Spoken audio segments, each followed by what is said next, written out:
You want a beer with a Mario, brother? Good, but don't ante it. Standard for Homebrew Wednesday, surely.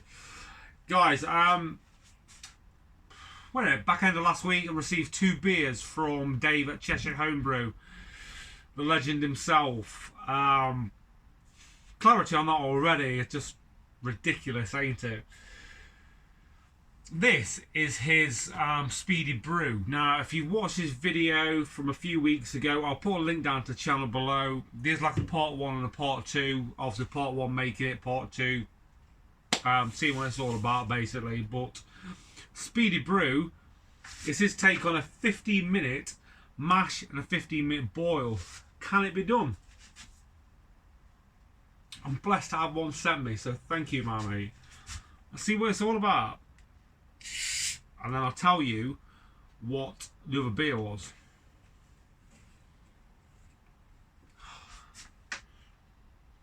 Yep. Oh, hold up on mate. I'm going off here. So, I'm not sure if they're bottle conditioned. Can't remember what it says. I presume it's bottle. Oh no, I think it is bottle conditioned actually. Yeah. So look at that. Clarity on that.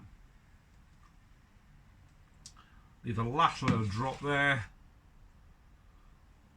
Carbonation.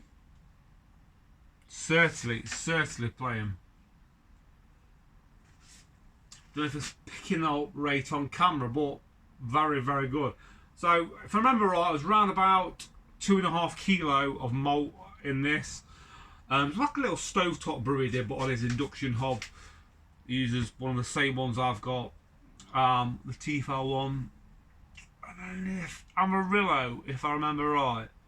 Anyway, cheers, Dave. We'll keep this nice and short, pal. As a speedy brew should be.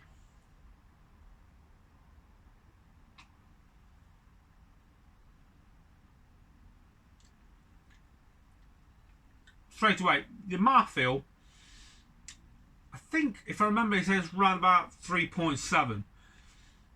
3.6. Came out somewhere around about that. Mouthfeel does feel a little bit thin. But then again, it is, you know, a lot of beer, ain't it? And with a 15-minute mash, what it's put together.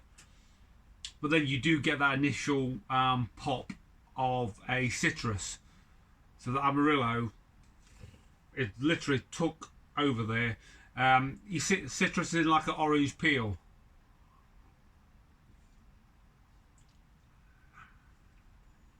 Carbonation is blinding. Really is. Looking really good. The head, if I'm honest, it's not really dissipating whatsoever. Because the carbonation is literally keeping that going ahead. 15-minute mash and a 15-minute boil. You've done yourself well there, Dave. You really have, pal. That's an experiment for anyone to try. You know, if they haven't got time at all to brew, put all them together, half an hour. I mean, I think it'd probably take about an hour, hour and a half out your day from the boiling, you know, heating the temp up, and clean up, etc. Maybe a couple of hours, I'm not sure. But yeah, when you've done. But mate, that's blinding. Really, really good. Thank you. Thank you so much for sending me that, pal. I think with Amarillo, with the hops in it, you know, the citrus orangey tones, needs to be drunk fresh. And I think it's only been about a fair few weeks in the bottle as it is, so good one. Good one indeed, pal. I've actually got his dry stout as well. I think he did that from the Bible. So what I'm going to do with that, I'll probably age it, maybe even age it till autumnal, you know, around the fire pit, that time of the year, and then we'll do a review on that. But as we all know, dark beers, they age so well, don't they?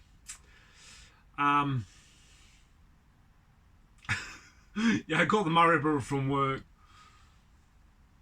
He's got a big box at the bottom of him we're standing on. So I'm going to cover that in nice,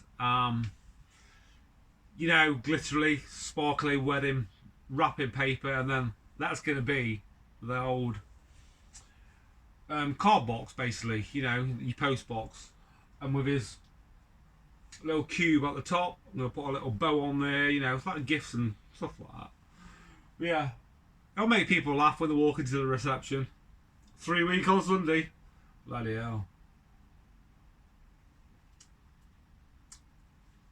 We'll put an update up next week, guys. If you don't know, next week is the London Craft Beer Festival down at Tobacco Docks, which I'm gladly attending. I cannot wait. Go with my cousin, Joseph, Papa Loves Vegan. That's his YouTube channel, so I'll put a link down to his channel below. Do go and check him out. Absolutely sound bloke. So yeah, cannot wait for that. Any updates what's going off? I've just kegged my American IPA, just standard base malts of, like, you know, pale malt, a bit of Munich, honey malt and torrefied wheat. Nothing too much, but hoppage wise was Columbus for bittering, Idaho 7, which I've never used before, and then a good dose of Simcoe as a 14-degree dry hop, you know, for a good 4 days. And then in the other keg, we've done a fine brown ale, because who don't love a bloody brown ale, eh? Just using some Willamette hops up. I've got a shitload of chocolate malt, so it seemed right to put that one together, I guess. And that's it. No much more update. You know, we're in the kitchen end of next month, so I've just been in there gutting everything. Literally just got out of the shower now, so I was thinking a fair few ale tonight, but that to start one off with is banging. Thank you so much, Dave. Top work again, sir. I'll most definitely return the favour. Cheers, guys. Happy Homebrew Wednesday.